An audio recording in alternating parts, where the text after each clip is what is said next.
Might have cats come in. I'm swarmed with cats. Elise, thank How you. are you? Thank you for agreeing to do this. I'm very honored that you would take some time out of your day to talk with me. I'm really happy to do that. I mean, I think we need to talk with fellow feminists, like those days where we feel really alone. Yeah.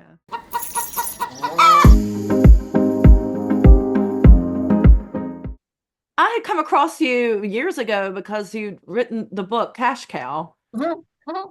And admittedly, I hadn't picked it up because I didn't know if it, and maybe you can tell me now, does it talk about feminist politics at all? No, it doesn't. And I prepared a little bit our interview, and I became feminist while I was writing Cash Cow, in fact. Okay, well, all right, And stop that's there. something I want to, yeah, so Yeah, let's you stop need to there. record because that's, All yeah, right, let's back up because I want to unpack that. All right. okay. So, Elise, could you please introduce yourself? Who are you? Sure. So I'm Elise Desaulniers. I'm based in Montreal, Quebec, as you can tell by the cold and the accent. So I've been the executive director of the Montreal SPCA for I think 6 years, but I left 2 years ago to work for an organization working with people with addiction. So that's my main job. But I'm also an author, an activist. I've been involved in the vegan movement for the past, I think, 15 years. Mm. I just turned 50, so that's why. Um, and beside that, like I've been feminist for maybe 10 years, something like that. Okay, so what brought you to this intersection of gender and species? I think that's really interesting because I've had other participants say, I was always a feminist. I just didn't recognize myself as a feminist. And I think I could identify that way as well. It was always all about equality, but it wasn't until I was in my early 20s that I became a feminist, if you will. So what was your It story? It took me way more time than you. I did study political science here in Montreal, and there was a feminist section. And for me, that was not important. These were just women like wanting to be with women and studying old stuff. For me, it was a story from the past. I was 15 when there was this mass attack against women at the Montreal Polytechnique School, École Polytechnique de Montreal, where 19 women were murdered because they were women studying to become engineer. Um, but for me, it was something from the past. I mean, I had equal rights as men. I could become whatever I wanted. At that point, we had one woman prime minister of Canada. So for me, like I could become prime minister if I wanted. I could become whatever I wanted. I had an abortion when I was in my early 20s. So everything was solved. And I wanted to study important thing, which is public administration and all those things. And then I became vegan by reading a book where I realized, oh no, I cannot like my cats and eat meat. Like most of us Can I had ask this. what book that was? It was a book in French. It was A L'éthique Animale from Jean-Baptiste Jean-Jean Villemer. It was the first book published in French on animal ethics, Okay. well, in the past decades or so. My partner is a philosopher. He was teaching ethics at university, and he ordered this book just because he wanted like, oh yeah, animal ethics must be interesting for my students. He ordered the book. I started reading the book because I like cats, and I realized, oh my God, yeah, there's a problem with my meat consumption, and I became vegetarian right away and vegan like within the next months or so. So animal rights activism was something really straightforward when once I realized everything behind it. For feminism, it took me a lot more time. And even remember I was in a bookstore in Portland, Oregon. There was tons of books about animal ethics. Carol's book was there, like one of the first edition, this purple books. And I was like, okay, what? No, I haven't read it, but I don't need to read that. I already know what's in it, and I don't need that book. Uh, And I feel really ashamed of that now. But so time passes, and I start writing cash cow about the dairy industry. And like I write my book, I write how cows are inseminated and forced to have babies, to give milk and all that. I'm like, oh my God, this is like women. And I'm like, okay, this is the intersection between those things that I heard of, but that I was thinking it was not important. Oh my God, that's at the core of what I'm doing. And in this coffee shop where I was writing, there was prominent French Canadian author and feminist Martine Delvaux sitting next to me. Like we knew each other, women working in coffee shops. And I started chatting with her, and everything became obvious. She gave me a few things to read, and everything changed like in a matter of minutes. so what So happened I'm when that feminist. change happened? What happened as far as your career choices and where you focused your energies? Yeah, so Cash Cow was almost finished, so I couldn't like add another chapter about feminism and all of that, and I felt really bad about it. But I started wanting to write about feminism and animal rights because there was not much in French at that time. So first I was trying to test the ideas while I was doing public talks. Um, and it was quite new. I was scared, but I saw some openings. I started reading about those feminists in the 19th century and trying to make links. And then I wrote an article about it and this article like won a prize for independent journalism. So I was quite impressed, but while I was doing that, I was really, really scared of getting backlash, Mm. um, and that those older feminists wouldn't understand the links I was doing, but it went well, and I think I the more I was learning, the more I became sure that it would be at the core of what I was doing as an author and as an activist. Yes, that's interesting. I wonder if everyone's story would be similar to where you didn't get so much backlash. Do you think that that is, I don't know, you have to tell me, is it perhaps unique to French Canadian culture or French culture? Do you think there's more Um, openness? there's a big difference between French Canadian and French culture. Um, I see how my colleagues in France get backlash, get like so much hate online. That was not that bad for me. Of course, a little bit, but not that much. Um, Quebec culture is pretty open to feminism. Um, yeah, like of course there is problems and everything, but I think it's not as bad as in other parts of the world. Another thing that might explain is that I'm white and I'm a woman in, or at this time I was in my early 40s or something, and I had like some credibility, so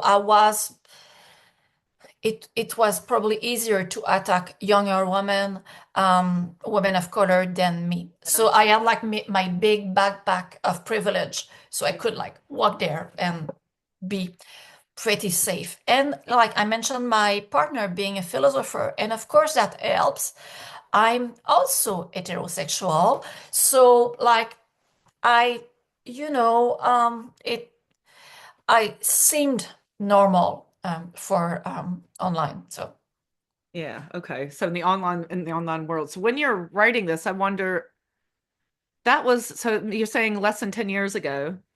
I think yeah, something like that. Yeah. yeah, so that was still a point at which life online as a woman online, it's still, I mean, it's never gone away, but I feel Mhm. like there was a real moment right before Me Too where it was just not, it was so bad and it just was not acknowledged. And there was a time, I mean, to this day, like I still don't really read the comments on my Mhm. feminist Facebook pages. It's just not I had to step away And now, of course, with the changes with Zuckerberg, he's basically said free for all. So, but yeah, that's interesting that you were able to navigate that and hope, But yeah. you make me realize that because I had written books, that because I had a job, because I was in mainstream media, Mhm. I was invited to comment in TV and stuff, Mhm. that I didn't have to be that much online to get my ideas out. Yeah. Um, and that helped a lot. It's not like other activists that really, really rely on their Instagram page or whatever to get their ideas out. I was invited on TV and in print media to talk. And of course, that gives me um, a bit more safety. Yeah. So I haven't spent that much time online. And yeah. So Oh, good. You, yeah, So sorry, I I'm glad you use brought that up because I've noted that that is one of the big differences for vegan feminist activism now is that, well, there was so much silence from people from the margins, women, people of color, poor people, disabled people, until the internet. And then who cares if PETA doesn't want to let you have a spot in their conference or whatever? You could just go online and do your own thing. But then, of course, the trade-off was you're Mhm. exposing yourself. But that's Yeah, interesting to have your perspective there. What's it like then if you have the ability to have a different type of platform in a world that usually doesn't allow people to have platform for vegan feminist exactly. ideas? Yeah, that's interesting. Like for when I was managing the Montreal SPCA, like I had a team of 150 people. So I was perceived as a manager, a spokesperson, Mm. so not an online activist. And probably all of that helped me to not to get that much backlash. Interesting. And it would be probably different. And I'm a bit older than most activists, and it would probably be different if I would be 10 years younger now. Mm. Like I managed to get my books out and everything before the big backlash. Mm. Okay. Can I ask you then, since you have this interesting, you're sitting on the cusp here. So you are right in the middle of what I would call third wave vegan feminist activism. So Mhm. all these new channels that you can work with. But also you said that you've done research about what it was like, say, in the 1800s. So you have this sort of broad Mhm. perspective that, dare I say, a lot of activists don't have of activism over the years. So in that sort of lived experience and in your research, what do you think historically has been a major barrier or some major barriers for vegan feminist activism? Not being taken seriously. Yeah. Yeah. Yeah. Like those women studying anatomy in the 19th century in England and witnessing vivisection, and those women today protesting in front of slaughterhouse, same problems, they are not taken seriously. And I think it's even getting worse. I think it was a bit easier to be taken seriously 5 years ago than now. Why do you say that? Uh, there was some opening among the politician, among the media to talk about those issues a little bit. Um, there was some curiosity. People had space, I mean, to broaden their moral circle. I think right now everything's closing. There's more urgent issues. There's other things. I mean, there's inflation, there is war, there is everything. So that's enough. No space for animals, no space for intersection between women and I mean that's just too much. And I think we kind of lost it during the pandemic, and it's getting a lot worse now. I mean, probably like the big year was probably 2018, 2019, where we reached a peak. And it was not that nice. It was just something. And but because we got some media coverage, we got some new people talking about us, even some openness into the people from the left that are not vegan. But now I think it's even worse than it was 10, 15 years ago. Yeah, I think even with COVID, that was a strange thing for me because I did some discourse analysis just to see here in England how veganism was being discussed because I felt like it was a major window of opportunity. And we lost it. And there was hardly any discussion, even like the charity groups, the animal charity groups were not really talking about it. And hmm yeah. In the beginning, like there was, oh, what's the cause? Maybe an animal in a meat market, but that lasted for like a month, and then it was over. And veganism is more than just refusing to consume animal products, but still our relationship with food has changed deeply during the pandemic. Mm. Um, we see it with local food, organic food, but also with meat consumption. People are, for various reasons, looking for cheaper option. They don't want to be told what to do anymore, I think. Um, there's a lot of hedonism in the way they consume. Um, I think like the little more effort you have to do to be vegan, or they're not that much willing to do it, and there's this huge backlash. So you don't, for some people, you don't want to be identified with this group of woke or whatever you want to Mm. call them. Yeah. Yeah, so now that we're doing this interview well into the Trump presidency, I think I mean, I should flag that for people watching this in the future because wokeness became, it was always, I think it very quickly became like an insult, or some kind of disparaging comment to make. But now it has really become politicized. So it is, I think, would be very interesting to see how we navigate that. Well, how do you think the animal groups? So that was one of the questions I wanted to ask you is one of the major barriers do you think could be facing the animal liberation movement today? How have the animal groups in Canada been grappling with that? And maybe you could talk about your own history working with the Yeah. SPCA. Yeah. Well, I was lucky enough to work with the Montreal SPCA, an old organization, well known, that works for all kinds of animals, but also dogs and cats and domestic animals. So that was great because during the pandemic, for instance, like everybody wanted to adopt a cat or a dog and to have an animal companion at home. So while we were working to get all animals some rights, we also were the one helping cats and dogs. So it was a great position. As for the other animal groups, I see a lot of young groups trying to do undercover investigation, trying to get the media, the people in politics, general public to care about what is going on in factory farm, in slaughterhouse. And I see that there's even less space than there was before. it's it's really, really challenging for them. It's just like, again, there's so much going on with immigration, inflation, climate change, everything that, well, those animals are just another problem, and too bad for them. So it's really, really, really, really hard to get exposure then. And if you don't get exposure, you don't get funding. Um, it's hard. And I see a lot of activists that are just tired.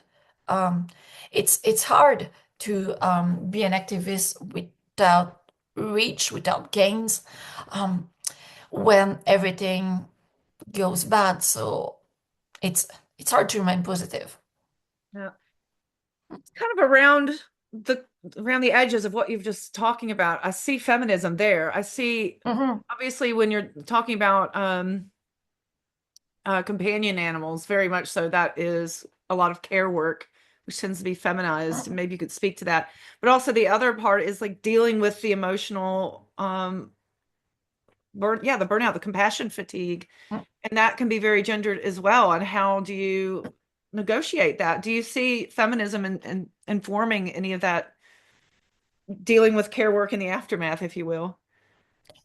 Yeah, I hope I had clear answers on that. I've been trying to write a book on generosity for the past 2 years. Um, I so to, 3 years ago, I gave my left kidney to a stranger, and it's really part of my history. I'm really glad I did it, but I did a lot of introspection to understand why I had to do it, why other people don't do it, why also, why like am I getting so much praise for that? Mm, While at the same time I take care of my mother who's almost 83 and I don't get no praise for that. same. Yeah, and it's so much harder to take care of my mom than to give a kidney. I mean, giving a kidney, I'm not saying it's easy, but it's quite forward. A lot of people go to surgery and like in my case, I went to a surgery while being in good health. So that was easy, straightforward, safe, everything. Trying to help my mother is really, really hard. And my case is not that bad. I see a lot, mainly women, taking care of their kids and older parents Yeah, yeah. not getting praise. So I'm trying to understand why, trying to write about it. I know about compassion fatigue. I felt it also while at the SPCA, Mhm. but I think it's larger than just the fatigue of being in an organization like the SPCA trying to care, the fatigue of caring. It's probably a fatigue of being in a society like ours where we're the only one who care. Yeah, The problem is not that I care too much, is that other people don't care enough. And I'm pretty sure it's not, I don't have anything biological that makes me different. I've learned to be more empathetic. I've learned to become more altruistic. And I think other people can learn it too. And the fatigue is to be the only one who do that effort and seeing the other people around not doing theirs. And I'm not saying that everybody has space in their life to take care of another parent or giving a kidney. We can all do things in our communities to make the world better, but only women feel the pressure to do it. And that's well, I feel that if you're a guy, the pressure is to make more money, get bigger muscle, get more women, whatever. And when you're a woman, the pressure is to be more generous, yeah, caregiver, whatever. And the fatigue comes from this imbalance, yeah. I think. Yeah. That's well put. I really like that you said that this empathy is a lot of it's learned, and I think It is. that's a good pushback because there's a major criticism of vegan feminism that, well, don't you don't want to reify gender essentialism and say that this is something inherent to women. I think it's really well put when you say that this is the pressure on women, not necessarily something that's innate in women. That it's a perhaps a human thing, and we all have a capacity to learn that empathy Mhm. and to take And responsibility. and there's a lot of studies to show that like put in the right context and all of that, it's like it's all things that we learn. Of course you can learn it at a younger age, but you can also learn it when you're an adult. My family was not a generous family. My family was not a religious family going to the church. My family was like a North American family, really like doing their own business and having their house with their swimming pool and not taking care of other people. My family was even a bit racist. Mm, And I learned by myself, by being in contact with other people, to change this perception and being more generous. right. And and I think other people can do it. I'm really not that special. Well, I like that about your work is that you're not just writing about your experience, but you're using it as an example of what anybody can do. Mhm. It's interesting. You also pointed out that you don't get any praise for doing the hard work of that difficult, caring for an older parent. But also, it's comparable when you say that you get all the praise for donating a kidney. But then it's the reverse when you say I'm a vegan for similar reasons of altruism. Exactly. So what's going on there? I think one of the value we put a lot of emphasis on in our society is courage. Courage is something that we associate with masculinity, and giving a kidney is perceived as being courageous. Oh my God, you went through a surgery, you risked your life Mm, for to save someone. It's like jumping in a fire or in water to save someone. It's courage. So it's like going to the Olympics. It's like all those things. You're courageous. It's great. It's a great value. So I think that what I get praised for is my courage, and I don't think it's much courage. It was really safe rather than my generosity. that's interesting because like in a lot of ways when you go vegan and a lot of people don't know the nutrition of it when they go vegan, they just take the plunge. In a way, you are being courageous and you have to put up with all the resistance and the policing from your friends and institutions and family. And do you think Yeah, do you think yeah, but it's though, not that big. Yeah. yeah, it's not that I just went vegan. But I wonder, like, is that something that maybe the vegan movement could do is to start portraying that as more courageous, or would that just feed into the stereotype of us thinking we're so much better than people? Yeah, I don't think courage is such a great value. Mm. I wouldn't put it forward. Um, Courage is doesn't always bring you to do good things. It's taking risk, unnecessary risk. Yeah. Um, Courage is also a lot, it's a bit egoist.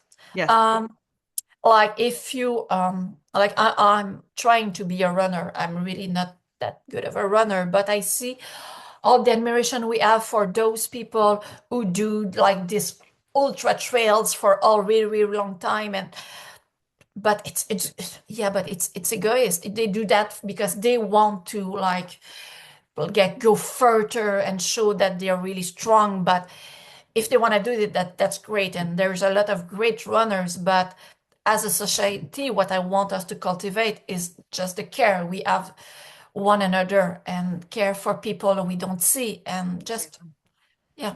Less So glamorous, but so much more yeah. important, as important. Hmm. Like Marty Keel wrote quite a bit on this problem of heroism, and I think courageousness might fit in there. And that actually just works to uphold patriarchy in the animal rights movement and devalue all the drudgery that women have been doing all along. Well, what do you think? Because we're getting close to the end. I want to ask you now. We've gone over quite a lot of territory, and it's interesting that you've come to vegan feminism later, if that's what you want to call it. But what do you think your legacy is going to be from all these different kind of contributions you've had to animal advocacy and feminism and altruism? The only thing that comes to my mind is I hope I'm a good friend, a good colleague, a good person in my community. Um, just an inspiration, but just trying to be good. So it has nothing to do with my writing, my books. I mean, a lot of people write better books than me and have better ideas and are, you just mentioned Marty Keel. I'm not her, I'm not Carol Adams. I don't have that much ideas of my own that are that great that it will change the history. But I want to show that a regular person with an average life can be a good person. Anybody can be a good person. And I hope this book that is taking forever to write, I hope it will. I'm not writing this book to say, like, see how much a good person I am. And I'm not that good. I mean, I can tell you all the bad things I've done in only the past week. But we can cultivate our empathy and generosity that includes not harming animals, but that also includes like just taking care of people around us and the one we don't see. And I just want to communicate that it's available to all of us to be a good person. I like this. It's just the yeah, the goodness, the empathy of the everyday. Yeah. Yeah. If you walk in the street and you give a smile to a homeless person, you just smile at him or her. That's that's already something nice because usually what is easier is just turn your face and not look at him or her. Mhm. But if you start smiling at this homeless person, and we get tons of them in Montreal in the cold, that's terrible. Well, you won't see that problem the same way. You will change the way you vote because those people that need help are not they're not the other. They have something in common with me. We're all the same. So just being nice in little things, and I think we need political change and bigger things, but it starts with just empathy in our daily life. Can you tell me, what do you think? What is vegan feminism? Vegan feminism is maybe it's I'm answering that because I'm still in the conversation we just had, Mhm. but it's just um, having compassion for all beings around us, animals and non-animals. So being a feminist is having compassion for everybody, all humans. Being a vegan feminist is extending this compassion to non-human animals. So it's just normal. Yeah. And I'm proud to be a vegan feminist.